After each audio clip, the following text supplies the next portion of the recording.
guys! Hi, hi, hi! Hello girls! Nasaan na si Denise? Nandito. So ayan, hinahanap ang kanyang cellphone at nawawala. So nandito kami ngayon sa may Cityland at kami ay mamamasyal dito. So ayan, dito kami papasok sa my home. The home.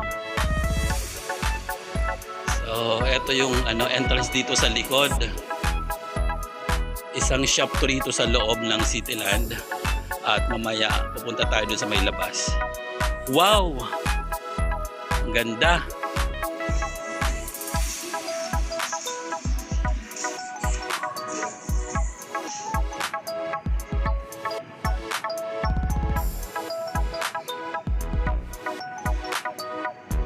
So ayan, nandito na kami sa loob. Kaya lang, parang walang katao-tao. Anong meron? Ba't walang katao-tao rito? So yung mga nauna na yung aking mga friendship. Pero dito sa loob ng mall, tahimik. Para naman tong ghost town. Nakatakot naman. Nakarating kami rito sa may sa pinaka-main. Pero, as in tahimik. Ito lang, naririnig ko yung na yan, parang background ng sounds, ng music. Pero eto rito banda, wala talagang tao-tao.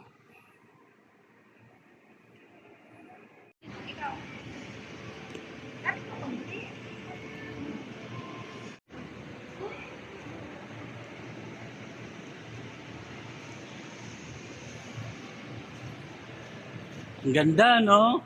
So ito, Huggies Love. Pero sa loob ng tasa. So ayun naman, ito, diba? So may picture din ako dito. Ayan. So butterfly with matching puno. Kailangan umupo sa puno. So punta tayo dun sa ibang sa ibang pwede mag-picture at saka mag-video-video. So tara, let's go.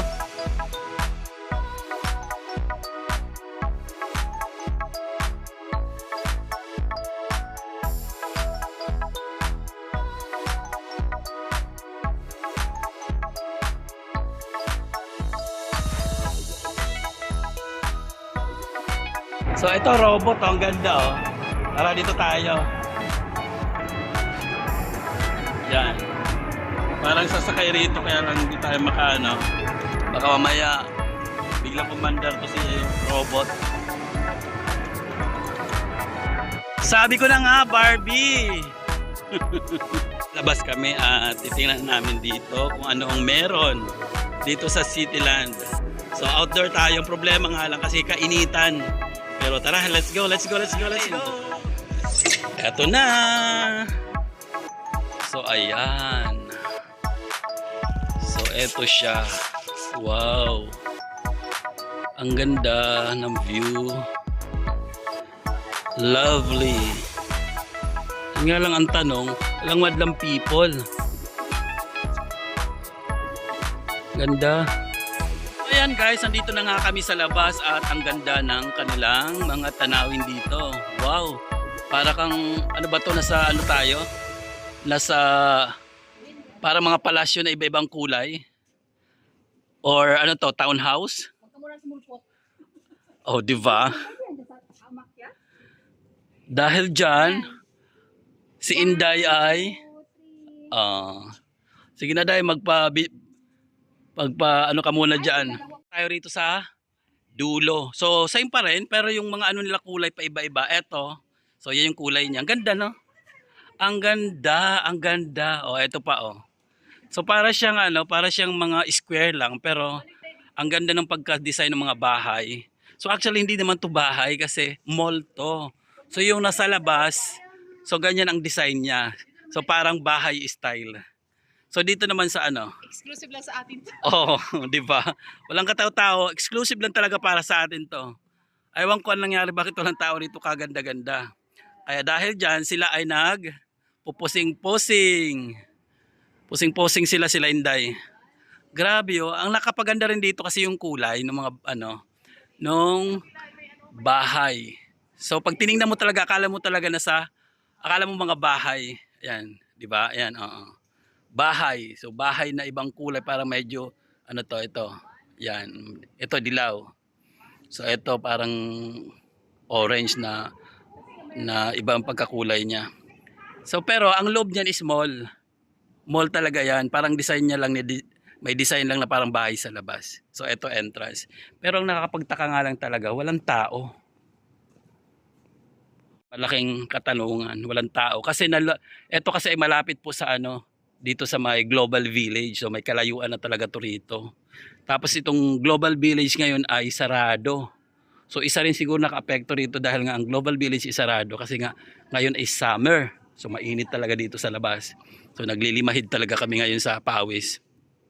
Kaya siguro apektado to rito dahil nga yung mga tao doon sa may Global Village kapag winter, siguro dito rin ang punta nila. So ganon. Kahit naman sa ibang mall medyo maano yung tao ngayon. Medyo konti lang yung laman ng tao kasi sobrang init talaga, as in. Baba tayo rito at tingnan din natin yung yung mga rito, ang mga puro So eto yan. 'Di ba? Halaman 'yan, no. Yung nasa taas halaman tas may mga may mga umbrella. So naging design siya. So ano kaya to, kahoy ba to? Parang steel. Steel. Tapos yung pinaka-kahoy na halaman, yun yung pina niya, parang pinagapang. So naging siya ngayon, naging halamang kahoy. Tapos with matching ito may mga lumalambitin-lambitin. Ang ganda.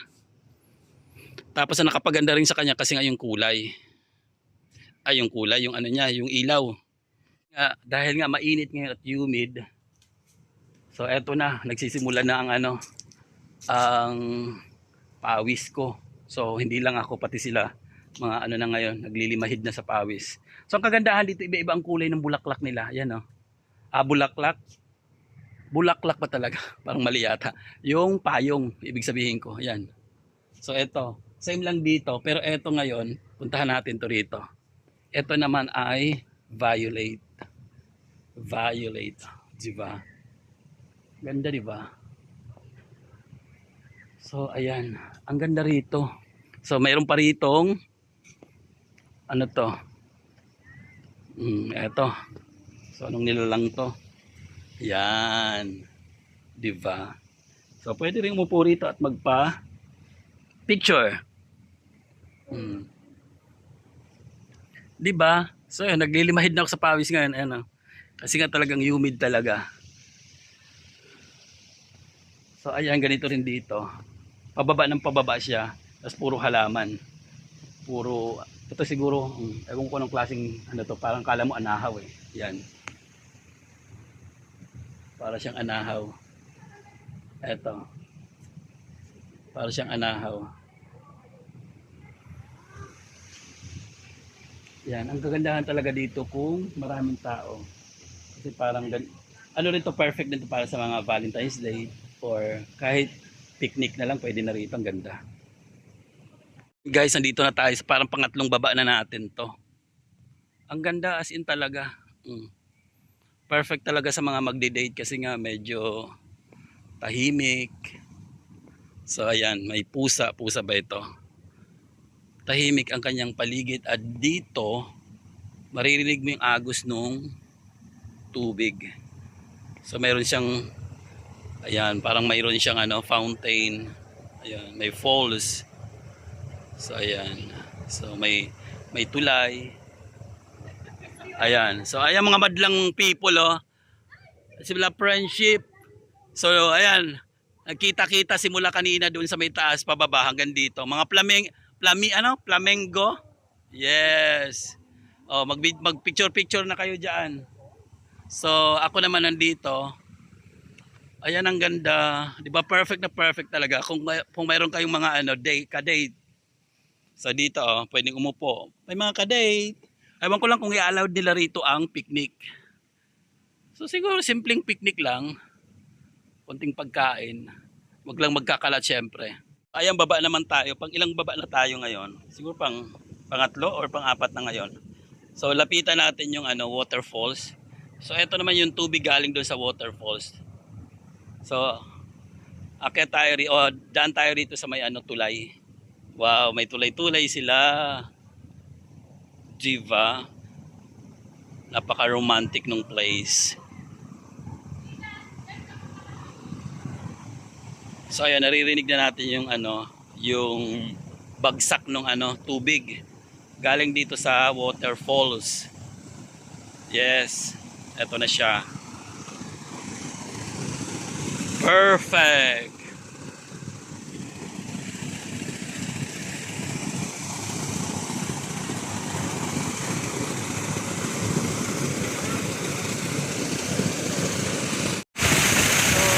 Ayan. So dito naman tayo. Akyat ka tayo rito sa may dito sa may ba to? Parang pataas lang naman. Daanan pa rin siya. So hindi na tayo dadaan ngayon sa tulay. So another siya, another way para isa lang din ang niya, ang pinaka exit. So ayan. So may another, dadaan pa rin tayo sa tulay. So, hindi nga tayo dumaan doon, pero dito, dumaan pa rin tayo sa tulay. So, ayan. Diba? Bongga. So, ano masasabi niyo mga ladies?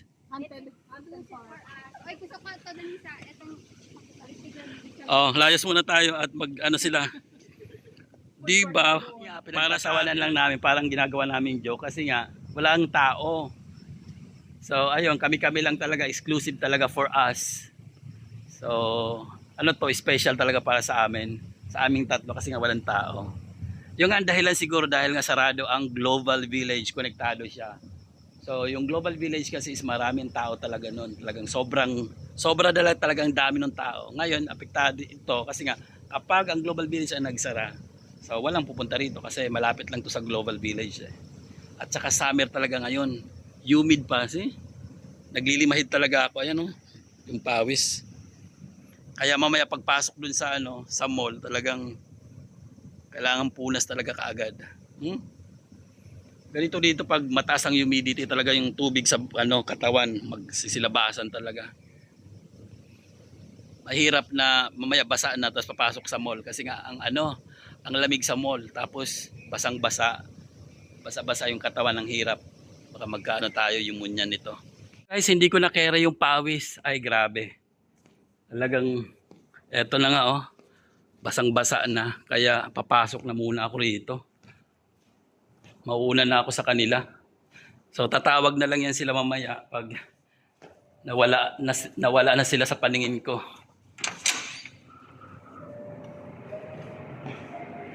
Kaya ito na, nasa loob na ako ng mall.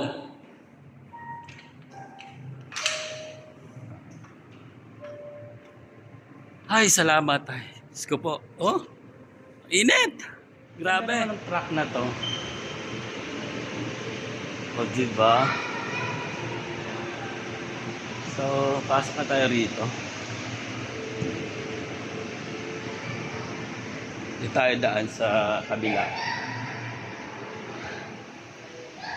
O, diba? Walang entrance. Kaya, balik tayo rito.